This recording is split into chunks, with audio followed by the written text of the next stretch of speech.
Remnant 2. Remnant 2 makes you feel insanely powerful while at the same time incredibly stupid. Powerful because there are so many ways to destroy your enemies, and stupid because, assuming you're not following a guide, you probably missed about 60% of the items right under your nose. Remnant 2 is a shooter, role-playing, adventure fighting game. Google actually receives an A this time for genre analysis. Remnant 2 was developed by Gunfire Games. The extremely simple story summary is this. Humanity got greedy for knowledge. We humans essentially opened up doors to shit we don't understand. One of them being the root. And now we need to stop the root before they infest the universe. 1 sec, reloading! Here are the menu settings. Remnant 2 does support both controller and mouse and keyboard. As per the platforms and crossplay, here is a nice little infographic explaining all of the platforms and crossplay. In short, you can play Remnant on Xbox Series X, PS5, PC, and can crossplay mainly with Epic accounts. The graphics for the game don't scream state-of-the-art to me, but instead just passable. They don't bother me, but never in my hundreds of hours did I go, wow, that looked super amazing. Sound effects are in a similar boat, but the directional sound effects really were done well. I can usually tell exactly where something is based on the sound. Remnant 2 requires pretty mid hardware, but it does require a whopping 80 gigs of storage. As for the general game flow, Remnant 2 has 3 different modes. Campaign, which you travel through multiple areas uncovering the main story. Adventure.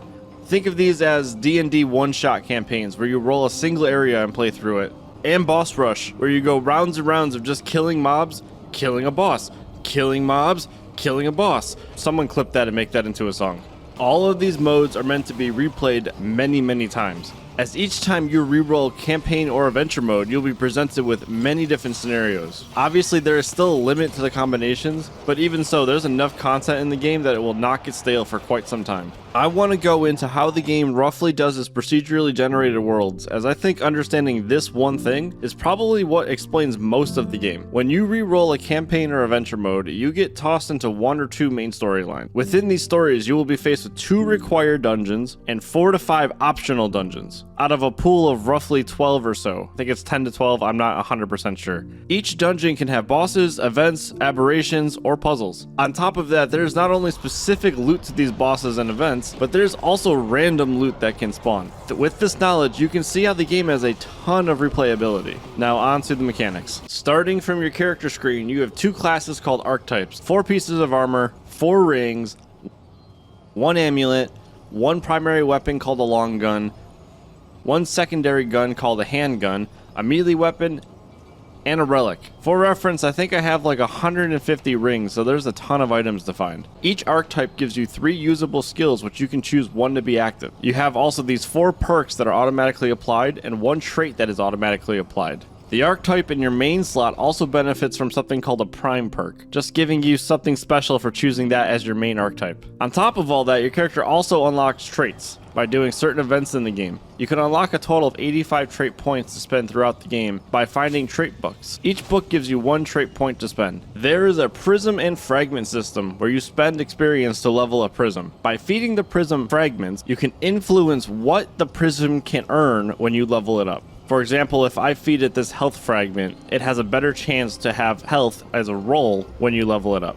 If you get your prism to have 2 different traits that synergize, once you have enough level, you can actually combine them. This is not random combination. These are predetermined combinations, so you have to put the right traits on your prism. I would recommend highly looking up an in-depth guide on this piece. However, with some of the recent updates, it's not as costly to reset your prism anymore.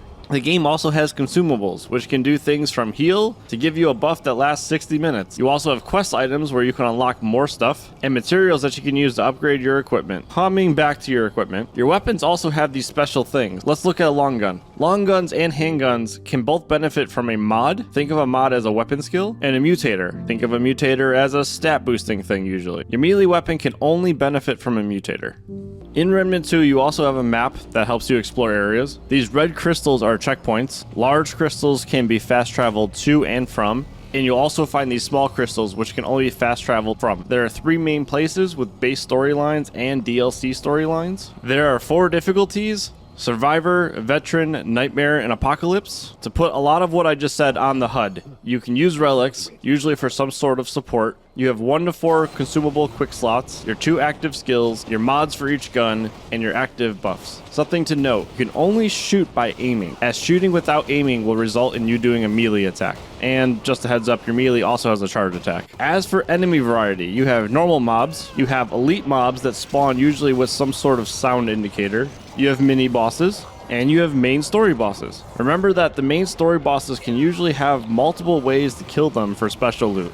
Did I say this game has insane replayability? The co-op in Remnant 2 has a max team size of 3 players. I wish I understood why. If I had one negative thing to say about this game, it's the max size of 3 players. Please give us 4, at the minimum. You can join your friends, you can also join public games, but from my experience in public games, they seem to never last more than 10 seconds. I don't understand what it is. You join a game, you get disconnected. I don't have great public luck. I hope you guys do. There is no PvP in Remnant 2, but there is friendly fire, and you can 100% grief with friendly fire. I haven't encountered any pay-to-win items in this game, and with cosmetics, I think you only get cosmetics by armor changes. There's nothing specific like change your hat to look like this. You just put on a different hat that has different stats.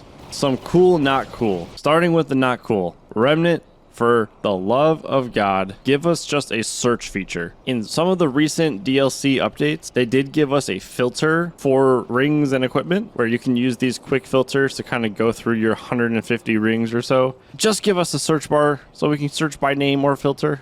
Also, not cool, as noted earlier, max team size of 3. Make it 4.